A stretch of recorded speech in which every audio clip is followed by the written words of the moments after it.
Half yearly exam তো শেষ হলো, আমাকে এইবারের মতো একটু পাস করিয়ে দিও। তোমাকে বড় বড় লাড্ডু খাওয়াবো। হে ভগবান, আজ বিড়ি খেতে গিয়ে বাবার হাতে ধরা পড়ে গেলাম। আমাকে এইবারের মতো বাবার হাতের কেলানি থেকে বাঁচিয়ে দিও। আমি আর কোনোদিনও বিড়ি খাবো না। আমি তোমাকে মতিচুরের লাড্ডু খাওয়াবো। হে বাবা গণেশ, আমার শ্বশুর যাতে আমার বিয়ের জন্য রাজি হয়ে যায়, আমাকে একটু আশীর্বাদ করো। আমি তোমাকে ঘিয়ে ভাজা লাড্ডু খাওয়াবো।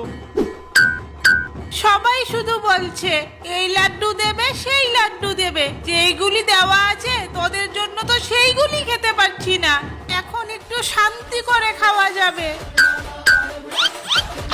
নম নম নম নম